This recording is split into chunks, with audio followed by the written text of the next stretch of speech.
Alright, first Duel with Conclave control is a dub. It's just that easy, ladies and gentlemen. I don't know why people complain about getting sacked in Master Duel when it's just that easy. Howdy, Crystal Conclave, it's NESHY with the crystal-based deck of all time, Conclave control.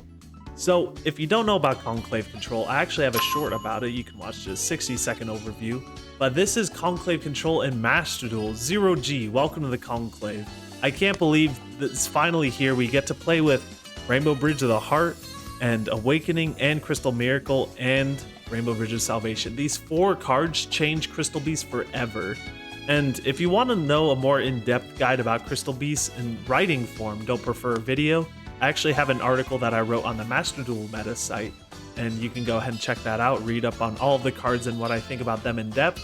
This one is going to be kind of an overview video about a replay.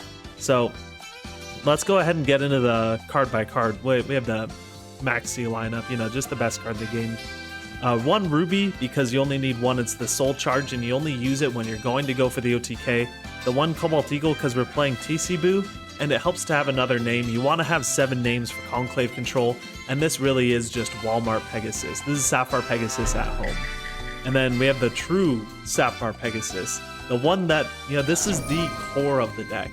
This deck wouldn't be what it is without Sapphire Pegasus. Being able to crystallize Crystal Beast not once per turn from hand, deck, or graveyard, which is important for the grind game.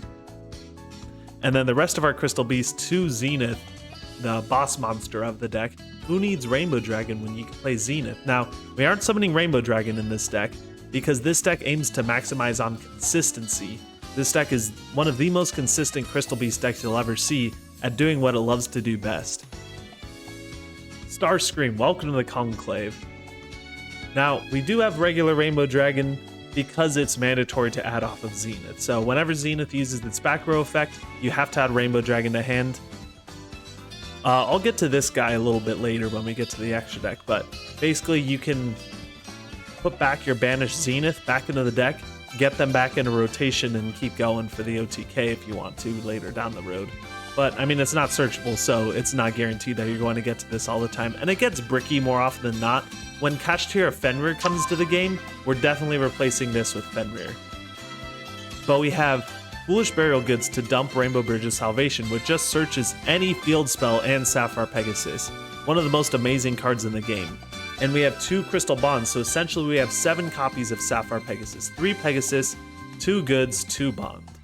And you could play 3 Goods. I like 3 Goods, 1 Bond a lot, but for the sake of the Master Duel ladder and how crazy it is, I like to keep the consistency of just 2 Goods, 2 Bond, because we're also not itching for our field spell. When we are itching for our field spell, when Tier comes out, we will be needing to search that Necro Valley as soon as possible. But for now, we're not really itching for any of these. We'll just stick with 2. 3 Rainbow Bridge, notice the Royal we pulled today. Love to see it. This searches for any crystal spell card or trap card. It's 11 words long and it's not once per turn. The 1 Prosperity, F in the chat for the 1 Pot of Prosperity. Now what's neat is instead of the Nemesis package, you could just play 2 Extrav and then like the 3rd Droplet instead of these guys if you don't like it. The best card in the deck, Rainbow Bridge of the Heart, literally the heart of the deck. Trading Crystal Beast monsters in your monster zone for spells and traps. And instead, the Crystal Beast, instead of going to the graveyard, they get repurposed as a crystal. So the idea behind this deck is you use Heart to put your Crystal Beast in the back row in order to trade for spells and traps like Awakening or Conclave or Miracle. You control the game until you find the right opportunity to go for that Awakening OTK. Awakening summons Ruby, and Soul charges all of your Crystal Beast, reawakens them all at once to go for the OTK. Now we also have cards like Droplet. This is nice when you open Salvation, you could pitch it, and so that's really neat being able to be versatile in that way. But we also have Awakening, which is, I can't believe that it's an N. Why is this card an N? It just doesn't make sense. It does way too much. It adds a Rainbow Bridge of the Heart from deck to hand, dumps a Salvation from deck to graveyard. It can special summon from anywhere. It's a quick play, so it can activate during the battle phase. It can even do your taxes if you're nice enough. Now, Bridge of the Salvation we already talked about. This is an S tier card, and it really pushes Crystal Beast over the edge when it comes to versatility, because now, as soon as field spells just get better, then our deck just gets better. So pretty soon when Pressure Planet Wraith comes out, not pretty soon, maybe like 6 months down the line, then we'll be eating pretty with that. 2 Miracle and 3 Conclave for the trap lineup. You could shave this down to 1 Miracle and then 2 Conclave if you really want to. You want to play more hand traps, but I find that these cards their value far outweighs the value of an Ash Blossom. 2, there can be only 1. You know, as a rogue deck, you gotta play your floodgates. That's just the sad truth behind it. That's why we're playing Necro Valley, there can be only 1, and hint hint, Thunder Dragon Colossus. That's what we're using our corridors for. Corridor is just a 1-card Colossus, so that's kind of funny. We have Dweller, Chidori, Exiton for the board wipe, Borbo, and Chakanine to make a 4-material Zeus. Pegasus is a 1-card Chakanine, slap down Borbo, attack directly with 0 attack, and then make a Zeus with 4 materials. Pretty awesome. Tornado Dragon, Baguska. These cards are just for versatility, same with Light Dragon Adagnister. Dugaras is here if you happen to draw the Salvation though, so you can Dugaras, draw 2, and then pitch the Salvation. That's just a plus 3,000. But keep in mind, you can't do that under Prosperity, so going second, you can actually Zeus the field, set Salvation, and then Zeus the field. Or you can, if you're under Prosperity, you can't draw. You can set the Salvation, pop it with Tornado Dragon, then you stop Tornado Dragon during your opponent's turn. And then Lynx, I didn't summon any of these at all today. Omar Besta, welcome to the Conclave. Barricade Borg is another option to dump Salvation off of if you don't want to make Tornado Dragon. And these 2 are just for versatility. This is in case we run across the towers like the Arrival Cyberse Adagnister. We can't out that with this deck, but we can thanks to Underworld Goddess. So let's go ahead and hop into some replays. I'm sure you're confused on why this deck is what it is, but I think the best way to showcase this is through some gameplay, so let's hop into that. Dingirsu, it's a little bit difficult to make with just 2 Zenith, but I like Dingirsu a lot.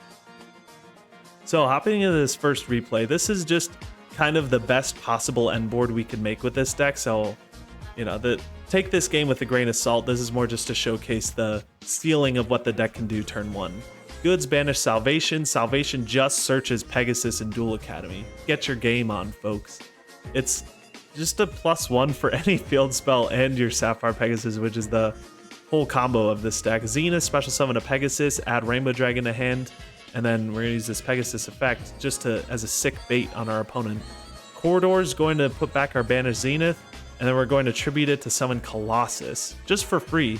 Heart is going to pop our Crystal Beast, and it goes safely in the back row. Search for Awakening. Awakening is going to reveal our Rainbow Dragon, add our beautiful Royal Rare Rainbow Bridge, and then Rainbow Bridge is going to add a Conclave. So we have Duel Academy, Double Conclave, and Crystal Miracle. This is the best that can do. If we didn't want to go Duel Academy, we could go Necro Valley instead. Now we have Conclave. If we just flip up any trap, Duel Academy immediately destroys it because we control a beast monster.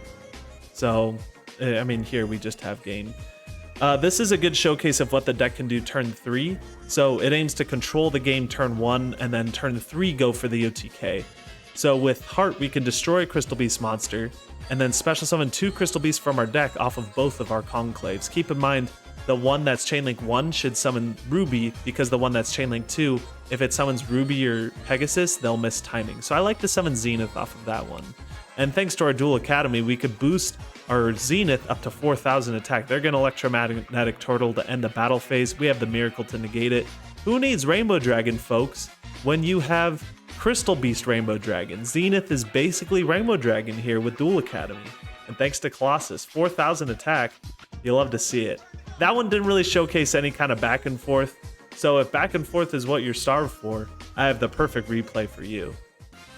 Now this hand doesn't look too great. It's kind of awesome because, you know, all the other cards we have, but we have the Cobalt Eagle, so that's a little unfortunate. Duality 4 and Ariana, so we're playing against Labyrinth. This is going to be a grindy game for sure. They're going to Lord of the Heavenly Prison, set a welcome that they added and pass. 3 unknowns. They're going to immediately flip up summon limit. 2 unknowns and a welcome. We're going to respond with an Awakening in the draw phase. We want to do it in the draw phase to avoid Droll and Lockbird, even though we know that they don't have Droll. But it's just a force of habit. we're going to search for a Heart off of Awakening, and then Bond can search for a Zenith because Zenith is our best friend in the Labyrinth matchup. And then Heart bounce just one of the set cards, it don't matter. We're going to attack, summon the Zenith from our hand. If this was a Topaz Tiger, he would have been a known fighter and attacked over that thing. But we have Zenith too, attacking over the Ariana. Activate Rainbow Bridge of the Heart, use effect, pop our Eagle, search for Conclave. We're going to set 2 pass. So what's neat is Bond plus Heart can actually bait something out without actually having to commit a monster. They're going to go pretty hard here. Activate Lord of the Heavenly Prison and Ariana. Honestly, instead of going for this Conclave, I realistically should have searched for the Miracle instead. Miracling the Welcomes is much better than having Conclave up because look, they just add Labyrinth, and that's a whole lot of value for them. We're going to flip up Conclave. They're going to activate Labyrinth, letting them pop a card every time they activate a Welcome Labyrinth. So we're forced to Conclave here. We're going to bounce the Labyrinth because we don't want them to destroy our Rainbow Bridge of the Heart. That would be awful if that happens. We're going to special summon Lovely Lady of the Labyrinth and then activate Labyrinth again. They're going to use her effect, set Welcome again. That's so insane that they get to do that. We're going to Droplet and Damage Step, sending this useless Corridor. They're going to Judgment in response, so that's a pretty good judgment for them. But it's not bad for us because they're just going to crash into our Zenith, and then that's going to trigger our Rainbow Bridge of the Heart since a Crystal Beast was placed in the back row. We can bounce the Lady, and then they're going to pass it back to us. So we have to deal with a Welcome and a Labyrinth pop and an Unknown back row. We're a Heart, normal summon Sapphire Pegasus, and then use a Heart's effect to search, or a search for an Awakening. Heart effect, we're going to bounce that back row. We're just going to force it out now. There's the Welcome Labyrinth, special summon Lady, and then Labyrinth effect, pop their own Ariana. Interesting. Not sure what they want to do here until I realize they're going to Lovely Lady effect, and we're going to chain Awakening here. The reason for that is if they hit this Rainbow Dragon, this Awakening is going to be dead. Since Lady's going to pitch a random card from my hand, if they pitch the Awakening, then it's like this Awakening is basically dead. So why don't I just use this effect now to search for a Rainbow Bridge, right? So, or I'll dump a Rainbow Bridge of Salvation. So I'll use it, dump Salvation because we haven't used Salvation yet. Sure enough, they get rid of the Rainbow Dragon in hand. Our grind game is now a little bit tougher because we can't Awakening anymore because Awakening needs to reveal Rainbow Dragon in hand. But we'll get this Duel Academy against our better judgment, against our opponent that... Honestly, Necro Valley might be a little bit better, but Duel Academy is pretty great too. We get to Miracle this Lady, and then on Resolution, we get to destroy a card our opponent controls. So we can go ahead and destroy that Labyrinth. No more advantage for you, thanks to our Duel Academy. But they're going to Welcome in response, try and get a pop-off with it, and that's fine with us. They're going to special summon Ariana off of Welcome Labyrinth, Duel Academy pop it. They're going to pop our Pegasus with the Ariana. That's fine. That's going to trigger our Heart. But we're going to Miracle in response. Kind of goof a little bit, honestly. I think, oh, okay, if I Miracle, then it'll place it. Then on Resolution, we could bounce the Welcome Labyrinth. Why am I trying to bounce the Welcome Labyrinth? They're just going to reset it. But that's all right. We're just going to bounce something else with Welcome Labyrinth. Bounce that set card. It don't matter. We don't want to give him the Ariadne search again for the next turn. But what's weird is they didn't activate Welcome Labyrinth. Or they're going to activate it during our turn. That's right. Well, we're going to bridge, search for a Conclave. We have our zones filled with Bond thanks to my stupid move of crystallizing off Miracle. But we can free up a zone for a Conclave. Honestly, again, I should have just set the Miracle. Miracle is a little more valuable against Labyrinth because Conclave bouncing cards to hand isn't as great. But they're just going to set one. No Welcome. Interesting. Then I realize I think they're out of Ladies in deck. They're going to Trap Trick for a full Force Virus. I don't know how much good that's going to do. It does get rid of our Zeniths if they were in our hand or on our field. We're just going to Conclave bounce this Labyrinth when they're using the effect. They're going to chain full Force Virus. A little late. I mean, we don't really have anything that really gets affected by that because Zenith gets added to our hand on Resolution. We can bridge for a Bond. And then we still have Ruby and Pegasus in our deck. We're going to Heart, Pop, search for the last Conclave in our deck. And our opponent scoops it up. You know, we win the grind game apparently. Dude, I don't know how we beat Labyrinth. Like, how I don't know how to beat Labyrinth, honestly, and it's just like for some reason I win anyway. But yeah, it's kind of cool how great Conclave control grinds against the meta, and I hope that you guys pick up this deck, even though Labyrinth isn't necessarily meta. I hope you guys think about playing this crystal based deck yourself, and I'll catch you guys in the next one. Peace.